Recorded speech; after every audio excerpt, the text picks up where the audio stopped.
good day. Today, live in New York City, we have two Johannesburgs, two pretty girls from Joburg, myself, Amahle Gebane, and of course, the Marvel Tato Nzimande. Tato, aka the Gemini, is a creative director, photographer, stylist, and creative consultant hailing from one of the most fashionable cities in the world. Tato often expresses the influence of the city and its life in her art and her writing. Today, I am interviewing her because I, and we all, love her eye. You know, from spaghetti or indomie being eaten in potholes to Q2K to push to start, Alice, Alice.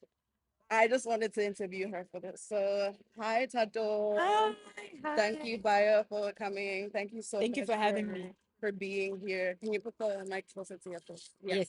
But thank you Yep. for having me. Yeah. So Yes.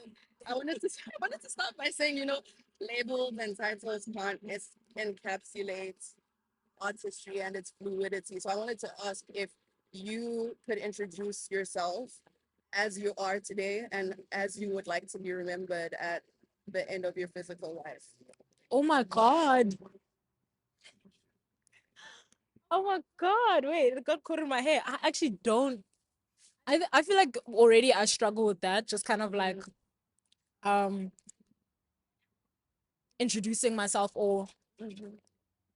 saying that. It sounds hard, but Mm, it's like long-winded answer. But I feel like I find it hard because I do so many things and I want to do so much more things. mm, But um I think, to be honest, I don't even mind just being a person who had like a lot of ideas that wanted to exert them in any way possible, any way to show and communicate and have fun and like express. To be honest, I think there's so many things to express. So I think that at least yeah, that works. That a works. person with I think ideas that's why I was is just fine. like, okay, how do I even label an artist? Because something that I've been thinking about now is how stringent genres are, whether it's musical genres or Yeah. even like artistic genres like visual arts and stuff like that. And so even labeling yourself in an industry where you're supposed to be fluid, you're supposed to be creative, you're supposed to be doing things out of the box. How can I fit you in a box?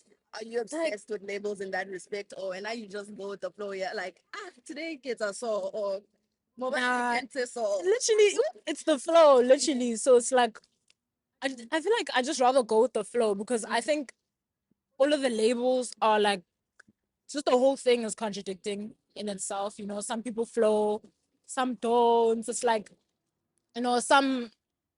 some things and ideas require more of you mm-hmm, than just what you give. mm-hmm, So it's like, sometimes to put a label on it is like already it's hard. yeah, So I think it's more fluid, like fluidity, just like I don't really mind. It's like, I'm directing a music video one day, I'm styling yeah, something another day, I'm a creative director another day. So it's just like, for me, my thing is just like exerting that creativity or giving what I can creatively. mm-hmm. Because there's so much to give, to be honest. So There's so much to give. And how do you think your childhood has influenced you? What type of childhood did you have? I feel like I don't know. I feel like my childhood was like, I don't know if I've met anyone with the same one that I have had. It's kind of like, it's not extraordinary, you know what I mean? But I think to get where I am, they've been like certain paths, you know what I mean? So it's like, should I stop? No, no, no. This is my mic. Carry on. Like certain paths, I feel like, yeah, I don't know. I think I obviously grew up in like a household with like majority women. Mm, Um yeah, I think that's like the first base now when we get into everything and how my perspective in the world is. It's just like being surrounded by women, it's like my grandmother basically raised all of her grandkids, my mom as well, like all of her kids and grandkids, like in Tembisa. And it's like being in a household where they, from your yes, family is from Tembisa? yeah, Mm, like my whole family. So mm, I don't know about anybody else. Like mm, I actually from Johannesburg. So mm. it's like, And that's valid. I don't like it when we're speaking to people from outside of Joburg and then they ask you, "So where are you from?" And I'm like, yes, "I'm from Soweto," and they'll be like, "No, King no, Khai, it's like actually a Ekhaya ukuphi?" Eshawela. Right? Yeah, fine. Yes, by the airport. You know, like And it's fine. It's literally just fine, you know. So I think growing up with like women, firstly, like definitely like set that up, like, well, my perspective in life with that, and then like I guess that's kind of where I stand with my arts, firstly, because I mean, as you can see, I work with mostly women as well, and it's like I think I don't know. I feel like as a woman, there's like that duty and that responsibility to kind of like care and nurture others, you know. But not as an obligation, but just as like uplifting Black women and like women of color or people of color in general. I think it's like a thing that comes natural. But other than that, it's like I also grew up with like my sister who's like 10 years apart. Um, yeah, that age gap was crazy because like when I was a kid, my sister was a teenager. So it's like you are digesting, their media. you know, their media. You're like, oh, I want to be like her a little bit. Yeah. Like I wanted to be like my sister so bad. Like she knew all the coolest things first. Like she introduced me to all of these like other things like music. Like a lot of the music that I know and listen to is because of my family, you know, like my dad, my sister, even my aunts. Like I totally remember like watching like Girlfriends on TV. Girlfriends, they're the thick and thin. Yes. Know the proper thing because I'm like I skip through that when I watch it now. But you know, like I think that upbringing is like I don't know. I think I can go into it further, but it's like after that, I think I moved basically into like closer to the airport, Kempton Park. Um, which nobody like. I'm good. You know what I mean from the east, so nobody really talks about the east and gives the east credit, but it's fine. It's like At least you're close to the airport. That's the most. Every time we have to drive to the airport and I'm going home, I'm like, damn. If I lived in Kempton Park or you be fine. stayed there, I'd be so fine. I wouldn't have to like leave the house 5 hours before. Like, oh my gosh, we're now leaving the. Oh, don't even worry. My mom still makes me leave 10 million hours before. Doesn't even matter if you're close or far. But I think, yeah, the upbringing is like digesting pop culture through like family, a little bit of friends. And I was also a little bit pop culture obsessed when I was a kid, you know, like, you know, collecting posters and like collecting all these little things. It's just like, yeah, I think it's like all of that and like going to like a predominantly Black school that also like has a lot to do with like how I am now. How was your experience at a predominantly Black school? How do you think it would have differed if you did not go to a predominantly Black school? What school did you go to? I went to a primary. It was Bridge Eagles Primary. So it was like a cool primary school. Like I don't have anything crazy to say. We didn't have like a lot of crazy things to be honest. But I think just growing up around like people alike was like really nice because I also like coming from Tembisa, like I went to creche in Tembisa, then I moved to like then Kempton Park. Then it's like, okay, now you're integrating other people that aren't necessarily just Black. It's like, okay, it was like a slow integration, if that makes sense, like into the world or like into understanding like race and like other people as opposed to like feeling like, yeah, I don't know. It's like, it's not slow, but it was more like when I got to high school, I was like, yo, like That was definitely that was my childhood too a little bit, but I grew up in Soweto for the first few years of my life, and I feel like I don't really know if I want to have kids, but if I do, I'm gonna do the same thing my mom did, like raise me in the hood or the township for the first 6 or whatever years, and then after that we can go see that Rainbow Nation multiracialism, whatever. I want to start with the foundation, and then I feel like that's what helps you like relate to the culture because you're not knowing it from like just going to Soweto or to Tembisa every Sunday, but it's something that you spent like your formative years immersed in. So I really like that. okay. I like I think that's like I don't know. I think it's like it's cool to see that, you know what I mean? It's like interesting to have that because I don't think a lot of people have that. I think that's when I got to high school. Yeah, I was like, oh, like some of you guys maybe have never seen Black people for real as people. Like when people ask me questions about Soweto and they're like, so are there no guns in Soweto? I'm like, Kantini na hali bilagazi street liaga. I can say I don't I can tell in high school you get the weirdest questions and you're like, okay, what that's cool. and just piggybacking off of that, what other influences played a role in who you are right now? I'm just checking my phone, but you can answer the question.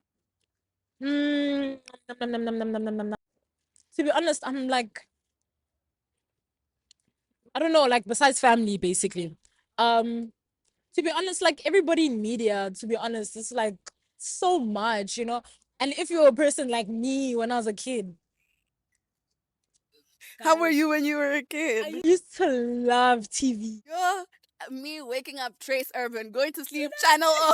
Like my mom would be like, I'm gonna tell them to switch off Trace Urban. Every hour of the day, there is something that I could have been watching. And that's the thing, is like I was so inquisitive also. Like, and I didn't have, I mean, like much other kids, like a phone necessarily. So it's like you're kind of forced to learn or feed that like inquisitiveness with like this television. And it's like you get it that one chance. You know what I mean? Before we got like the PVR, we could record it. It's like you get that one chance to see this thing. And it has to be etched in your memory. You know what There's I no mean? other way. You know what I mean? So it's like that is like so many pop stars. And like, to be honest, I think pop stars, because that was like the quickest thing to digest. Also, it's like, you know, like a Beyonce, a Rihanna, you know, like a Gwen Stefani, a Eve. I think it's mostly women. Ooh, You know, I see even you. I love even. I that's what it is. That's what it is. I dressed as her for Halloween.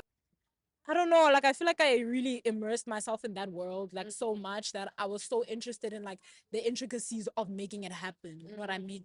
From the videos to the style to it musically. You know what I mean? Like, just building like an entire world. I was like so intrigued by that, whether it be in movies, in like cartoons, or and mostly like movies and cartoons is cool because people, that's what you're supposed to do. Yeah. In movies and in like all this media that's like more long form, you're supposed to build a world that people can get lost in for 20 minutes, 30 minutes, follow a character. And even the documentaries, Wakopula, there was Vuzu, where they'd show us the behind the scenes. Oh, okay, this is how this is done. All real life things. It's like I understand a movie star from watching you star in a film. That's cool. But like what else? Like what got you to this point, or what what inspires you to like make these decisions? And like I think all of these things, I'm talking with my hand. But I think with my hand. But I think it's like I think it is that, you know what I mean? It's like all that inspiration, or I don't know, that's what makes I think music and like the artists in it is like how, yeah, I often think how talented you could be or are to get people's attention for that 3 minutes as opposed to 30 minutes to an hour. And how do you get their attention? Is like, you know, that world that is built. And it's like, yeah, I think it's just those intricacies that inspire me and like, you know, lights a match in the brain or spark a thought. It's like, oh, this is like pretty interesting. You know, it's more than just like a music video. You know, it's like a little film. Like for the most part, like it should feel like a little piece of something. Yeah. And I wanted to ask more specific questions about your work, right? Not just the influence, but when you're executing your work, what motifs do you want to come up, or do they just naturally come up? And you're like, oh, I'm not gonna tell you the motifs that I've seen just yet, but what motifs are you like? Okay, this is gonna come up, and I want it to be a Tado or the Gemini, you know, trademark. And do other motifs just show up naturally? To be honest, I think it's like some show up naturally just because of the way I formulate my thoughts, or like I have really consumed anything to this point or feel like anything is important to me creatively, then it just comes out like that. But sometimes it's more intentional, you know what I mean? Sometimes it's like I do want to say something that only an African can say in this context sometimes. Um, Sometimes I do want to say something only a girl can say. Sometimes I want to say something only a black girl can say. You know what I mean? It's like it's more that I don't know. Now I'm like nervous. I'm like, what have you seen? But for the most part, I don't think I've necessarily honed it completely. I'm working more on that right now. But I think it's more, I don't know, I think it's basically everything that I was saying, like blackness, being a woman, that's black, you know, like swag, like all of these things, like no swag. I don't really get, I don't know, it's like a whole thing, but it's like rather yeah, I get into that. I get And then that informs the way that you execute your work. yeah, I think even for the most part, it's like what the topic is. Sometimes you have a topic, sometimes it's like if it's music, you know, what is the song saying? What does it mean? You know, like how can you give more to what is already being said? You know, how can you make it more understandable? How can you make it more universal or not sometimes? But I think it's more that, you know, like how how can you take this one thing and expand it and make it this whole thing from like the styling to The direction. you know what I mean? Like how do you make this small thing into like a whole thing? Like why not? But so for me, the specific motifs I've seen, and I think it makes sense. Like it makes sense that you say that because for me, the specific motifs I've seen are like the themes of deconstruction and decay.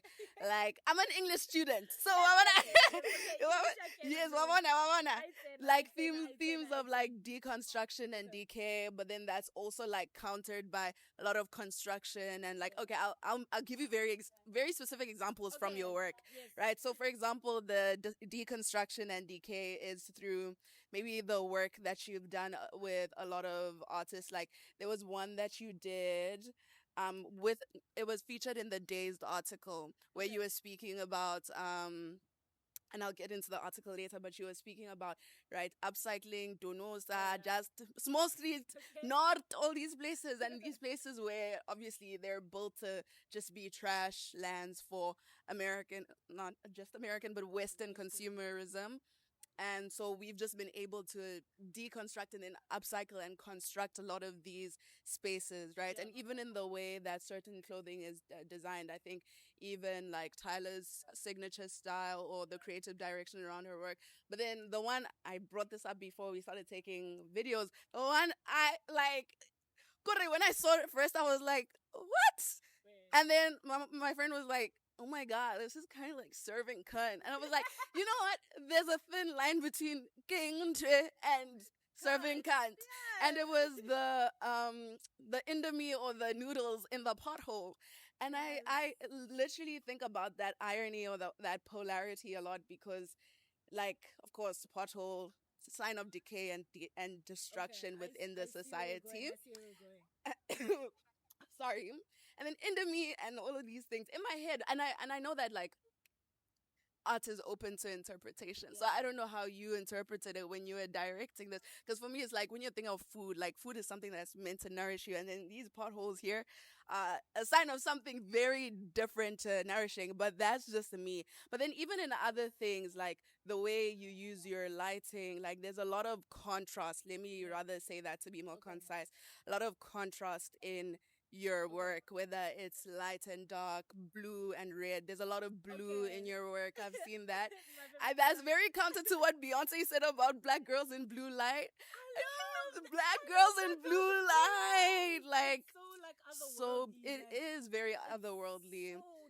And I feel like your work is either like in the backdrop of a very white canvas, like a white background, photography background, or it's at night, like with the Q2K music video or other work that I've seen. I just love that contrast. And then there was an Instagram post that you made about healing and construction, and then one of the models had plasters on their face.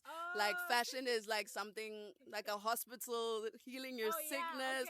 You see like that? You see that destruction and construction, healing and decay. You get there's that theme. But did you pick that up or were you like, this is just how I'm gonna express myself? And my favorite theme in all your work is time. I love the theme of time. Because even the way that you photograph looks very futuristic to me, like Afrofuture, where African art is going, African fashion is going, but it's also very reminiscent of like where we used to be and what we used to do. Like in the Day's article again, I saw a picture of Moto apere skete, but it had like that you know that British bump, the gown bump thing. I don't know what it's called. Yes, that Victorian thing. Wabana. Even like I don't know if you take with foam because it looks like you're taking with foam. Yeah, it looks like Kodak Gold or maybe Kodak Gold upgraded. Perhaps. But the dazed one specifically was one of my friends. His name is Jack. And we did that all together with Kumo, her name, and Kanyi and Zano, and like kind of worked on that together. So it's like I can't take too much credit because there was definitely like teamwork there. I'll get into that later. I've covered all the grounds, but yeah, but a lot of like even on your Instagram, just the pictures that you've taken of yourself, your self portraits, they look very Kodak Gold film camera type of things.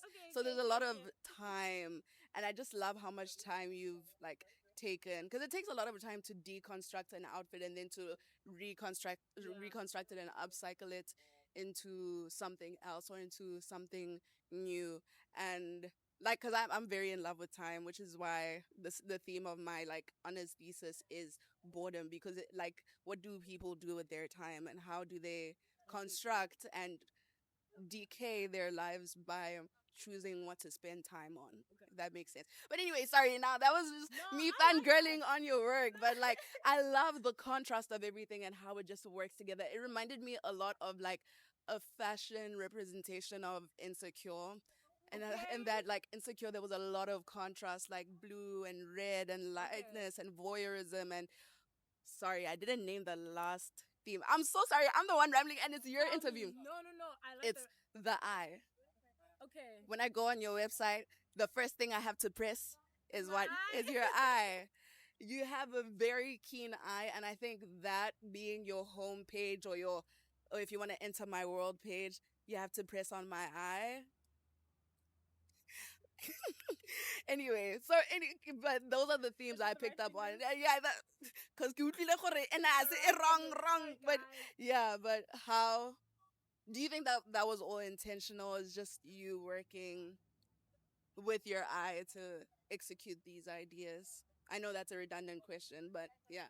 No, it's not at all. I think for the most part, I think also like I think I'm also very like spiritual when it comes to like in general how I approach life and arts, you know. So some of these things, even if I don't intend it to be that, just me doing it in the faith that I'm doing it, it always aligns to something that I can't even put down to explain, you know, like I can't even sit down and plan it.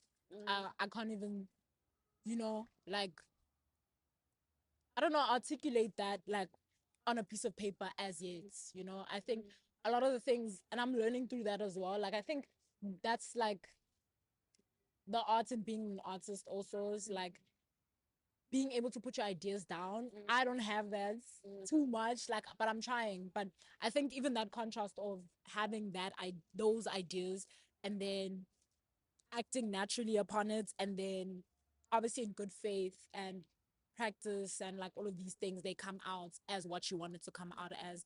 And like I think the deconstruction thing was something that I took so seriously, I think a few years ago. I don't take it as seriously now, but I used to take it so seriously in terms of like, do people notice, you know, like do you see it, do you not? Because I think it's also like something that like I don't know, some of these things are hard to convey, especially in a styling perspective when it's clothes. Some things are just not. I think even like the way I started it, I also felt like people don't care about a full product enough to even care about the clothes. Like something as simple as the right t-shirt, like makes the story so much better. Like I understand this character or I understand this person. Yeah. Or you know what I mean? Where it's like it's not just clothes, you know, like it's a person, it's a human being. Different when we're doing like more pop things like music, but like when we're talking about film and like all these artistic like other things, you know, like it's like I felt like clothing was a bit ignored, if that makes sense. Like that's why I really am into it that much, because I feel like it's so ignored and underrated. Not now anymore, but I still think that that thought still relays, you know. And then you said the deconstruction. Yeah, I think even the pothole is like something that I had in my mind, and I'm like, I need to do this. And whether people get it I don't know. What was your intention behind the podcast? To be honest, the intention wasn't like. Yeah. To be honest, the intention wasn't like anything groundbreaking to say. Like, well, groundbreaking, and the ground is broken. Sorry. no pun intended. But yeah, it wasn't like anything crazy. And I think when I think about it for myself, I'm like, I don't know how I formulated that, but I think it's just like a backwards thinking, if that makes sense. It's like I start at the outcome, like what I want, and then I'll work into the intricacies of why it works or how it can work. And I think for that, I think, to be honest, like, I don't know, I've always fantasized about it. I don't know, it's like a pothole. It's like, keep pizza. Yeah. It's like, And then noodles more because exactly. Let's just tell her what we must. you know what I mean? Yeah. Then like I saw an ad where somebody like made a podcast in the pothole. There was like an ad like that. I don't know what it was for. I couldn't even tell you. But the ad was like basically like, oh, since the government is not fixing the potholes, we just decided to make a podcast in it because what else can we do? Let's make something. It was a little bit interesting of an ad, but I was like, you know what I mean? It's like, and I think even that is like also the intention behind that mostly is to kind of speak about something relatively South African or just African, you know what I mean? Where it just feels like there's this level of neglect for the arts and everything. And it's like, how do you still integrate yourself in the world, in a country or a place where the arts is not that prioritized or respected? You know what I mean? It's like it's more, even things that are front facing, I don't think is cared that much for. And it's like you travel to all these other places in the world and you're like, oh, like you guys are able to do this because you have things to protect you. You know what I mean? You have the infrastructure to kind of like push through to Like that. royalty rights or IP. There's like unions. There's like things that protect people from basically like getting used and ran over and like all of these things. And it's like it's yeah, it's kind of like the beauty in seeing something work. You don't think the infrastructure is there in South Africa? I feel like not really. You know what I mean? Like there's nothing to really, I can't say protect, but I feel like when you're going to like contrast the first world country, let's say use New York, America as an example, as opposed to South Africa. Somebody following their dreams in South Africa is not the same as following your dreams in America. It's not. You know, it's so hard. So real, because like even for me, like when my American friends are telling me, oh, this is what I want to do after college, I have to really get out of that South African frame of mind and be like, oh, you're in a country where this doesn't sound stupid. And then never laugh like, and plan, it's possible.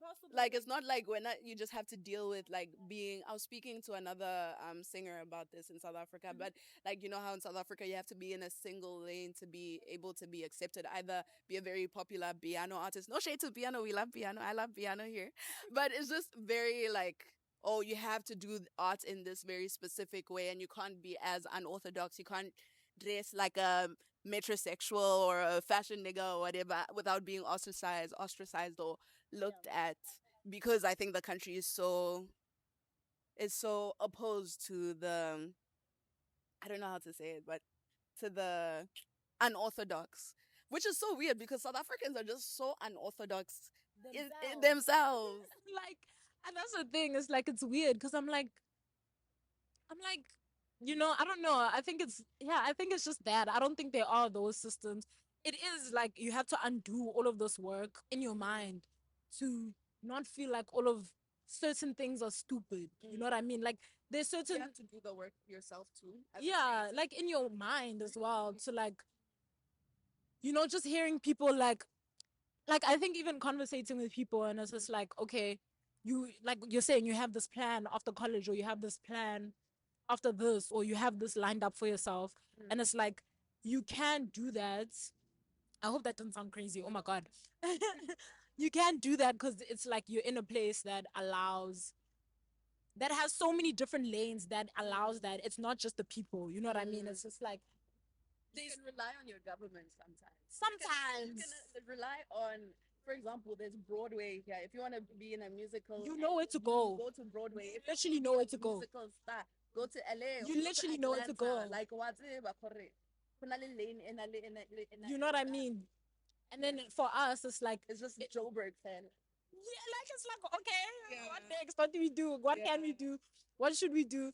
And it's very hard because it's like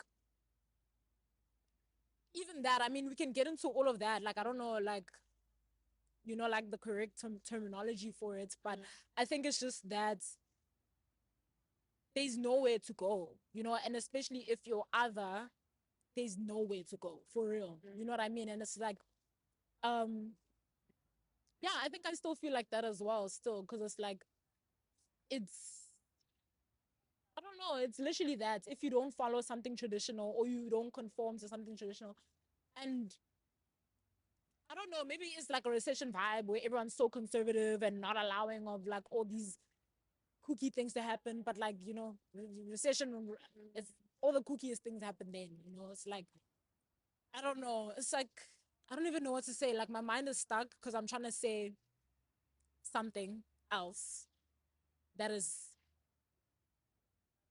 How do I explain this? Hold on. Carry on, carry on. I think guys, schoa. What's Soto or whatever? Omo ing. That's I not the speak question you Soto. can ask. I'm Tonga, You're Tonga. but I That's why speak you're Soto. Nzimande. No, Tonga is the Nzimande I am is Swati, Swati I think. Zulu's with a D. is Nzimande. Yeah. Zulu's wait, yeah, Zulu's NDZI and then Swati's NZI.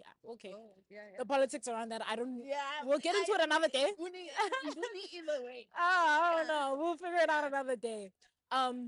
But yeah, to explain that, I took my mom's surname. Tonga if you want to speak. I can't speak in Tonga. Like, damn. Like, I can't, guys. That's keys. It's just Soto and a little bit of Zulu.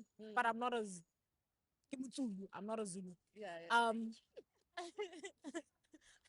Before they come for you, maybe like, yeah, something. I'm not allowed to say go. I'm Zulu. I'm not Zulu. Like I'm By a Zulu. I'm not that deep into it. But all of that just to say is that are there opportunities? They can be. Are they used the right way? No. Um, and I feel like it's not an open floor plan. You know what I mean? Like when we're in New York, it's an open floor plan. You know where the Like kitchen is. the class. You know what I mean? When yeah, whatever. You don't have to. Hey, You know what I mean? You don't like it's so hard. Squeeze it in. You know, and people are like, oh, relokeleng kai. There's no way to be let in. You know what I mean? It's like there's actually all of these things are like these things that you have to make for yourself. You know, like or try to make for yourself. Because I mean, here it's like there is Broadway. If you want to do that, there's that. You know, and there's so many varying plays, so many varying things within that allow you to feel consoled with whatever artistic thing you're trying to tackle. There's just so many options with that. Yeah. I feel like at home it's like there are options, but they're very narrow. You want to be a singer, be this type of singer. You want to be a stylist, be this type of stylist. You want to be an artist, this type of artist. And I just feel like I don't know, for myself, I'm just trying to like exercise what I want. You know, I don't want to exercise what is orthodox and is you know for other people. exactly You because just that's want harder. people to come to your table. You know what I mean? That's harder. Like I can't. I can't now carry my chair, my table everywhere so that it can fit the rooms. It's hard. Big for. You know, it's hard because you have to be like. It's like how do you be yourself when you have to conform so much? You know, it's hard. It's What do you think the South African government's role is in like facilitating a space where the arts are more respected and where artists are more protected? Because I feel like with South Africa, tourism is really bound by the fact that we have such great artistry. Like even when you're looking at Amapiano artists, there's no need for an Amapiano artist to be like broke at the moment, or there's no need for a South African fashion designer to be broke at the moment because like there's so many things that I see every day, and I'm like, okay, that was influenced by a South African artist or creative, definitely, but that person is probably called Dobsonville Montlung ya hae ya Ledombolo, and they don't have. I don't know. It's like, how do you? I don't know. How do you tackle this without blaming it on everything? You know what I mean? Like, how do you? How do you have this conversation when you like how it's like there's firstly no chilako packing. It's already like an issue. How do you chill with your peers? How do you be in touch with your peers besides the internet right now? Because it's not safe, obviously. So it's like now it's like a safety issue. Okay, you know what I mean? It gets to like we can get into like a wormhole of it, but I just feel like for that it's like support or funding. You know, I think even the very least support. You know, but it's like the support only comes after you've tackled all of these crazy obstacles, and it's like congrats, you did it. But then it's like you didn't this whole time. I didn't have to suffer, but here we Yeah, you are. watched me suffer. Now I come back holding an Emmy. You wanna hold my Emmy? Mara, you didn't give me any money, Hanekere. Hello. Exactly. And the thing is, they have the money. I mean, like, we've seen instances where people will say, how, I'll crop this out if you're uncomfortable. Ha, mambalega ngicela squeeze ngicela million. I'm going to New York for da da da da da. Le rona ho neng re batla di million mona ra kgereza da da da da da da da. Please, like, there's no one we can call it kopa million. But you know what I mean? Like I think it's also seeing like all these places, like even like the theaters, and it's like all of these are so aged. It's like they were built in a time, or they were built in a time when people cared, you know. And then it's like even keeping that up, it's like like you can see the care just like frittling away, and it's just like okay, you know what I mean? It's like, and like for the most part, it's like people are really making the most of what's there. And I think that's something to commend, you know what I mean? Like it's something to commend to be a musician in the landscape. Something to commend being any type of artist, like a stylist, a photographer, any type of artist in the landscape, because I mean it shows how much you're willing to make it work or follow your dreams or believe in something that, you know, right now might not be working. But I think I don't know what else. I don't know. I feel like you can let me know. I don't know. I don't feel like I'm not that well informed about why it's not working. But because at this point, it's like you can't even think about why it's not working. Because it's like, is it ever going to work? No. Okay, let's move on. This is not the day to be asking me this question because I'm very pessimistic about South African art at the moment. Do you know what I'm saying? Yes, I am. You know what I'm saying? I'm very pessimistic. Like seeing, seeing actors that have acted on world stages here on Broadway, South African actors, and they die. I mean, they pass away broke or they pass away with no money. Like that's crazy because I say I'm South African and people will be like, "Oh my God, Sarafina." Why am I seeing tweets from Sarafina actresses and actors telling me that they're broke? She should be a millionaire right now. I don't know. She never said she was broke. I never said. But I'm just saying, like, even when I'm in Soweto and I'm seeing like actors that we used to watch on Isting or Generations and da da da da da, just living in like not abject poverty, but in that state, after they've like really carried the legacy of the country, they're not being paid adequately. And even with musicians, like looking at Kwaito musicians and how they pass away, right? I don't know Brown Dash's story, but I remember my mom always used to be like, "Hey, Brown Dash passed away in such an unfortunate way." And this is someone whose music I've heard play in Europe. In Europe. Like, and even when I was studying in the UK like last year for a semester. Okay. And a lot of the things that we consumed were very influenced by South African artistry. When someone took me for a date, we went to watch The Lion King. Naba was cause that in The Lion King. Okay. Tell me why my creatives are broke. Marariko London paying hundreds of pounds to go watch The Lion King, and now I'm watching Rafiki sing in his cause. Babana. Oh, happy retirement, Rafiki. The Rafiki retired. Really? Oh Yeah, my goodness. I think when today. Today is the last show. Oh my goodness, for real? Tonight. Oh wow, and she was such a good Rafiki. Like she was even singing what Mama ga kezile, take shots, something like that. Kezile, take shots, something like that. I was like, oh my god, I didn't want to, I had to be nonchalant. Yeah, okay. Yeah. Well, yes. But then I was just thinking about how much money that production has made in the long term, and the fact that my brother's never seen that, but he lives in South Africa. But so many people living overseas have seen that as a quintessential part of their childhood. Like we're not even allowed to like consume our own art.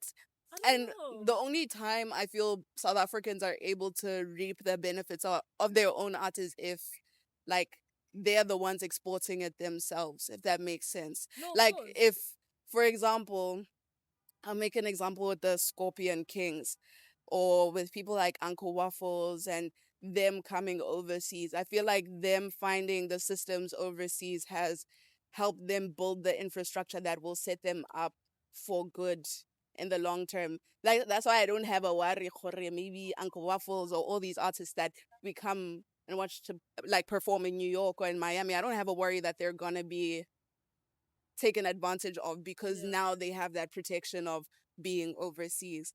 But it shouldn't be like that, I don't know. That's what I'm saying. No, I don't think you're wrong. I think it's a very like gold mindset. You know what I mean? It's like you extract what other countries extract, and they benefit, and then you're left in like The dumps. you know what I mean? And it's like, to be honest, I can't even tell you because right now in this conversation there's a gap. You know what I mean? In like an age gap. Yeah. Bob Brown Dash and like all the Kwaito artists we've had. Yeah. And then a very big age you know what I mean? There is a big age gap. And then it's like now. You know what I mean? It's like I don't necessarily know what happened in between those years and how it became. I can't say it's like social media, but I think it's more on a more systemic level. I don't know what has necessarily changed besides people being able to take charge of that image. Because I think even before, I don't really blame anyone who was in, like all of these shows that we used to watch growing up and movies and have these things, and they weren't protected then. I'm not shocked. You know what I mean?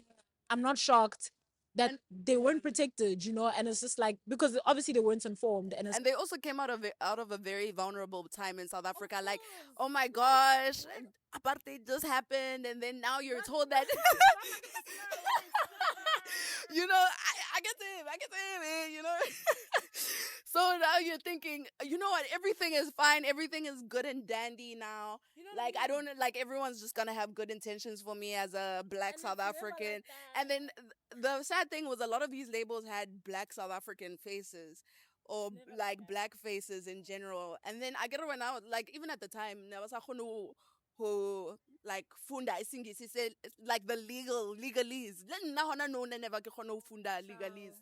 And I like, so imagine, like, how are you, even Americans themselves, their first language is English, the context they are bita. So now imagine for people that grew up Kobo Protea, Lukobo Tembisa, Pimville, you see. So I understand why they were not protected, but now I feel like the country should have like improved that infrastructure to protect artists, but it's never in the best interest of the country, no? Not even of the artists, do you know what I mean? Of anyone. It's like, to be honest, I think it's like hard to grasp and try build that, especially, unfortunately, where we come from is you've been done wrong. And you're just supposed to forgive and just chill, relax. Why didn't you read the contract? You know what I mean? It's like you're supposed to now, literally in the same pattern as apartheid. It's like all of these bad things happen. All these systemic things were built and were thriving by the time it stopped. But it's like once everyone's gotten what they want, it's like sharp. Nah. You know what I mean? It's like, no, you be good. Yeah. You know what I mean? So it's like, in saying that, it's like, you know what I mean? Like, we come from a system where it's like, it's all of this work done, and then you don't get the credits, or you don't get this, or you don't do this. And then it's like, you have to charge it. You know what I mean? Because it's like sometimes you literally got scammed in the beginning already. You know what I mean? In the beginning, that contract said something that it shouldn't have said. And it's not even contractually. Sometimes it's just like it doesn't. You know, it just like exploitation is like that. You know what I mean? People get exploited, and sometimes it's not. You can remove that. Sorry, yeah, I'm there. No stress. Sometimes you can. It's like yeah. Sometimes it's like it's just exploitation. You know what I mean? And it's like it's easy to exploit people who don't have a voice, or easy to exploit people who don't care to have a voice. Sometimes some people are just like whatever, you know. Um, and that's where we are currently. I think where it's like people are getting paid like yo, even a peanut is a lot of credit, hey? Like I've seen Twitter, like not Twitter tweets, lower. I've seen tweets from like South African fashion houses being like, "Oh, we're doing a full-time unpaid internship. This is what you're meant to be doing." And people are like, "Are you actually insane? Like in this economy?" And then people will be like, "But the prestige of the name will the prestige of the it will not feed you." no, but even if it feeds you when you're in a Western context. Who really cares? Like, what is it really gonna do for you? I guess in the South African context, where it's like, besides clouds, it's always a Exactly. And I think just piggybacking off, we've been speaking about how vulnerable artists are in terms of the infrastructure, the legal infrastructure of South Africa, and the fact that they're not given the monetary credit that they need to not only survive, but to thrive as they do. Ooh, lip therapy when last. That's a no. Wait, hold on. Anyway, you see, when I see South African things, my mind just, anyway. But like above and beyond that, how have you formed community within artistry? Because I can imagine like in a country where the infrastructure, the artist infrastructure is not built to revere and protect you, you'd need a community of artists to be there for you. And I'm asking this question because I saw a very interesting caption on your Instagram. I don't know which post it was, but it was so funny to me because it's something my mom always says to me. It was like something Pusha Chomi Productions, right? I don't even know if that's like a real production company or if it's like it's a colloquialism, but Mewaka always says like, so your friends need help with this. No, Pusha Choma, Pusha Chomi, Amahle, Pusha Chomi. So when I saw that Pusha Chomi Productions, I was like, how important is like forming and pushing Chomi in surviving and thriving as an artist to you? Because my mom sees it as important in academia. Like you'll never be able to survive if you're not able to like share your expertise with people that are with you. Like in as much as you'd want people to help you, you're also wanting to show up for other people. So pusha cho me, pusha panda panda together. that's the thing, So, though. how important is community for That's you? very Push important. No, that's so important. And I think obviously in my nature is like to help people and like almost my job is almost literally that, you know what I mean? But um yeah, I think without community and without your friends and without joining forces in a system like that, nothing's gonna work. You know what I mean? And obviously it's all in good faith. But the last thing in general that we need right now as Africa as a continent is disconnect. You know what I mean? Like not that community and not feeling like, you can ask for help from your friend and all of this, that, the third. And it's like, I don't know, I think creatively, like I think that's where it's needed the most. You know what I mean? Whereas it's like sometimes an idea that you have monetarily it's not possible. You know what I mean? It's just gonna be so hard. Tjhelete yona. You know what I mean? Sometimes it's not possible as a creative to kind of like exert all your ideas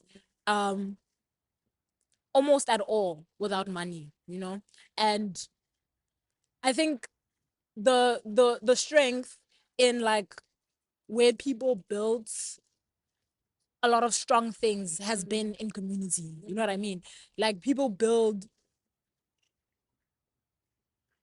so much. Like I don't even know. I was gonna go on a whole tangent about what people can build with community, but people build literally everything with community, and it's just like as a creative, just speaking on that, it's like you have a concept, and when camera yona, you don't know a camera. You know what I mean?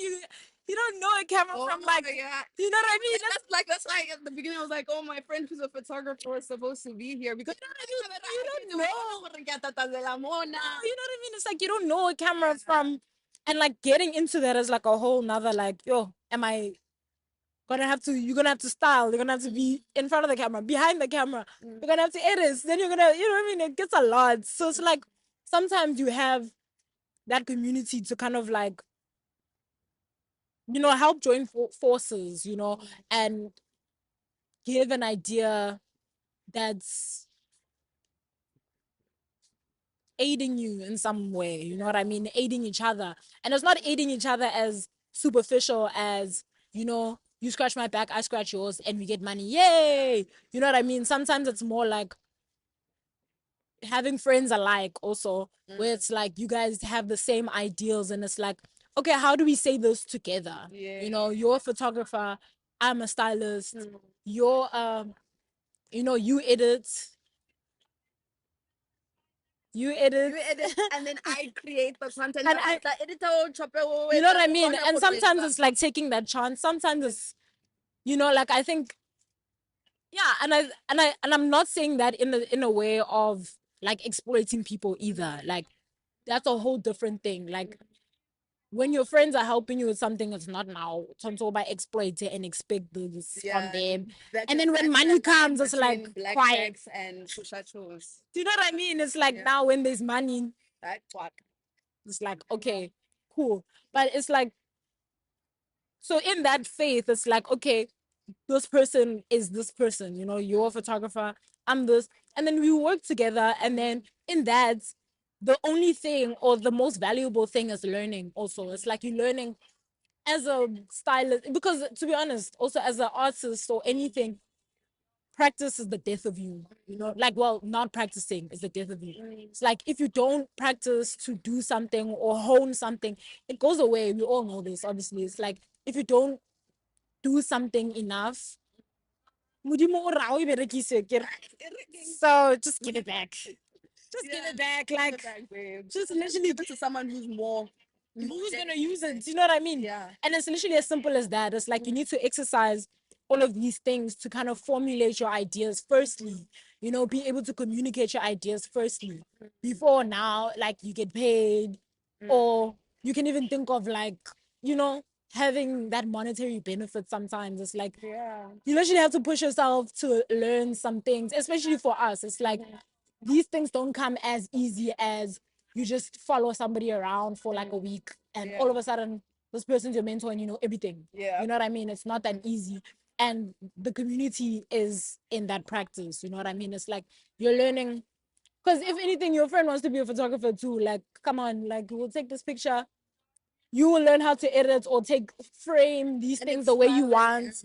It's trial and error, and like it's the best place to kind of like exercise that, because obviously when there's no money involved, the stakes are lower. You know, you can make a mistake and it's fine. You know, you can make a mistake and it's okay. We'll figure it out next time. Is the moment, because when the money does come, solely prepared, because You know what you're doing. Like you know what you're doing. Like you have a better idea of what you wanted to do when the money comes. You know what I mean? Because that's how you call money. You're like, when I get it, this is the plan of action. You know what I mean? So it's like, I don't know, it's just that practice and like, yeah, I feel like, yeah, I don't know, in community, that's what we need, obviously in South Africa right now, as creators, just having that community where it's like you're working together towards a common goal, working together to say something, working together to formulate anything that can be fabricated, you know? Because yeah, if you it's simple, you know, if we it's only one, it's not gonna happen. go far. Yeah, it's not gonna happen. So like obviously saying that, it's like obviously the studio, it's like Um, it's like studio photo. It's like the four of us, and obviously we have extensions. You know what I mean? But the whole thesis or the whole vibe, the whole thesis and the whole vibe is community. You know, it's like all of us found each other in like a time um Where you needed each where you needed each other the most. You know what I mean? It's like one of our friends is a producer, like an not in music, but like planner, like the whole shoots, or you plan, you know what I mean, coordinating everything. And sometimes that's what you need. Like all of these things are not that easy. You know, one of them is like an art director, designer. Yeah. I can even name it. Like Zano's a producer. Name, Jack is a photographer and director. Zano's a producer and DJ. Jack is a photographer and director. Kumo's the designer and art director, and I'm like a stylist, creative director. So all of these, whichever situation, we can mold it to make it work. You know what I mean? because you have different levels of expertise. Exactly.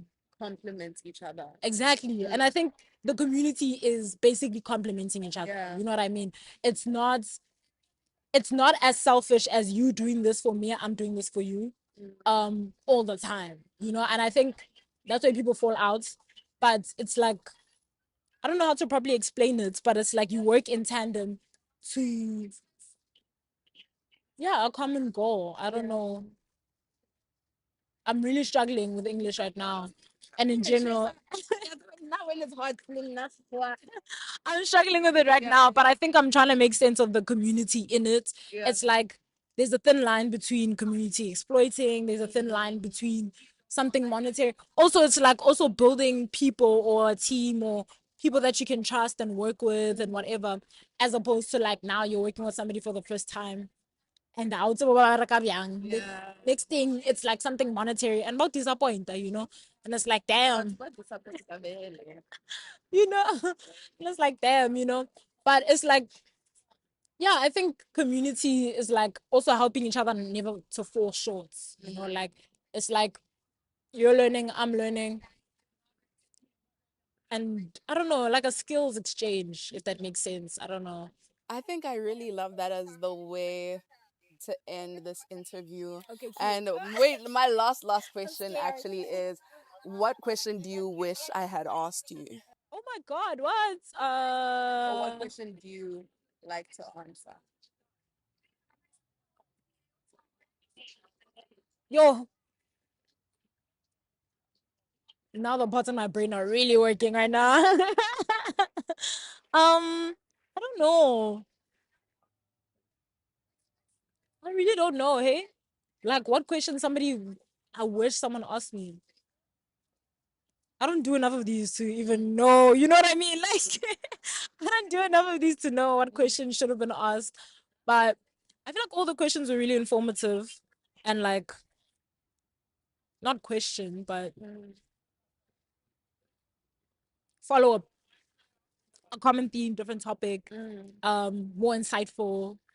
I think, yeah, it's something to appreciate when the questions are this like insightful as opposed to like, you know, some questions get superficial, so I'm happy. I'm already happy.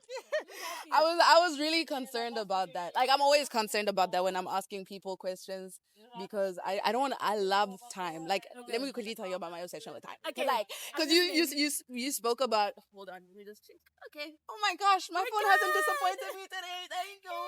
Anyway, but like, even with you talking about practice, I think one of my Roman empires is how, with the fact that we have to be kherezaring and pusharing and pandering, people no longer have time to do certain things just for the sake of doing them.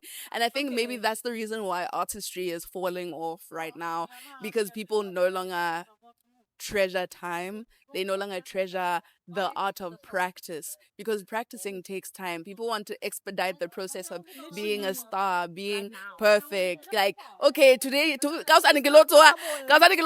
I have to be Whitney Houston. No, otherwise I will not do it. Like, and that's the thing is, just looking at artists, like, even I love to follow Q2K, I love to follow you, I love to follow everything. Lishay, like, Lishay's been working, Lishay's been working since since I was a kid. Like I when my friend, she's American, Kenyan American, and she was like, "Oh, I'm going to this workshop in New York," and I was like, "Okay, what?"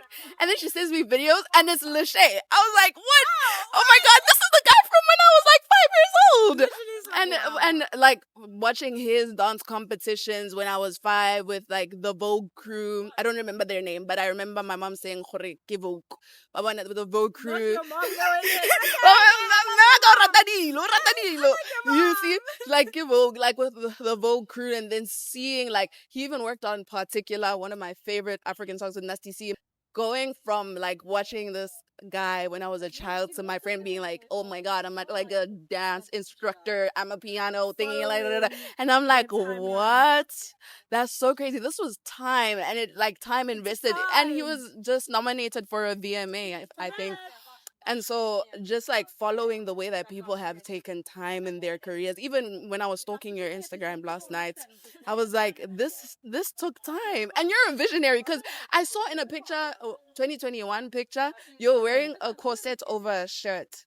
And I was like, this was probably so avant-garde for 2021, but and then Nona Lady Dreads, this was so avant-garde for 2021. Mara 2025, welele, the corsets are shindi fella every day.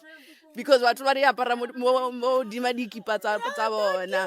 You know, like that visionary eye, like those are like I love noticing these things. Like I just love sitting and like looking through people's careers. Like even thinking of careers like Beyonce, like Rihanna, like just everyone that I've followed.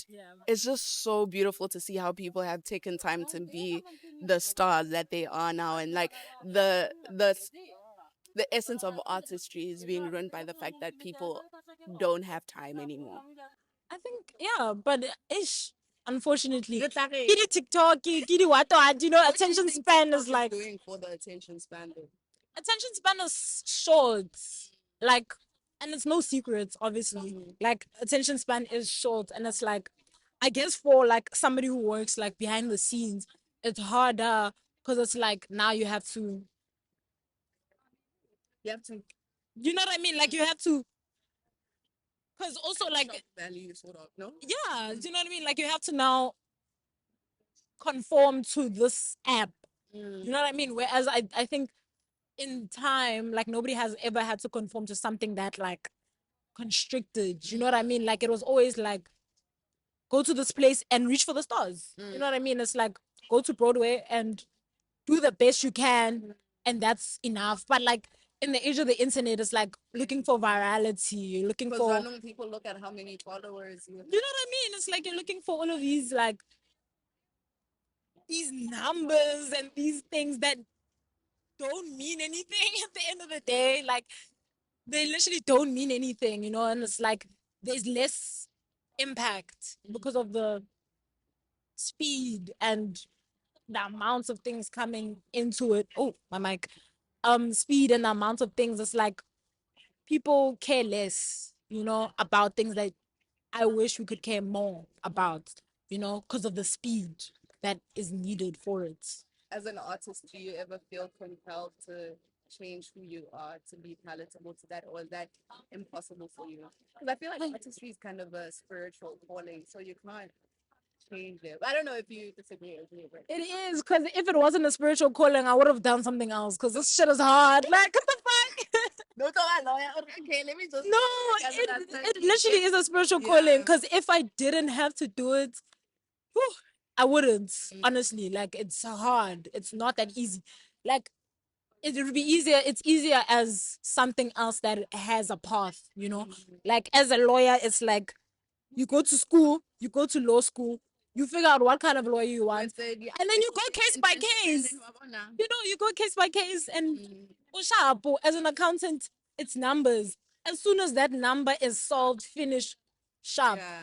As a creative, it feels like it's never ending. Like nothing, Always another. nothing is ending. You know what I mean? Like nothing ends. There's no thought that ever feels fully concluded. There's nothing that really feels fully done, really, until the day you cease to exist. Yeah. So it's like harder because Really, nothing ever feels done. I mean, for me, my work doesn't feel done. You know what I mean? So it's like when you publish it, you're just like, hey, let me just no, not that it's it's never gonna be done. So let me just I'm content with where it is now. no, not even. I don't even think it's there's a level of content. It's you're chasing that fulfillment of having something or achieving something. You know what I mean? Chasing that fulfillment. No, I don't know. Chasing that high, and I think that's, I guess, being a creative. It's like chasing that high. You know, chasing that. Oh my God, just finish this idea and the shoot that I've been planning for so long, and it's like, yay, it's a win. You know, but that's where I guess there's a difference in time, you know. I guess for other people it feels like you can quantify it, if that makes sense. Like as I'm saying, it's like if you're an accountant, you solve these numbers, and once those numbers are solved, that thing is done. You can move on. And as a creative, it feels like so many things overlap within that, within your mind, within your practice, within things that you need to do, that it's not ever finished. You know what I mean? Like and it's not even just the work, it's just your thoughts, you know, like things that you need to formulate. The ideas are never stopping here. It's like the brain is always working, and it's like it's never, you can never switch the brain off. And I don't know. Maybe I'm thinking I'm not managing it that well. I don't know. I'm joking. It doesn't drive you mad, like you don't go berserk sometimes. I'm not mad. Can use it, let it take you away and be hopeful.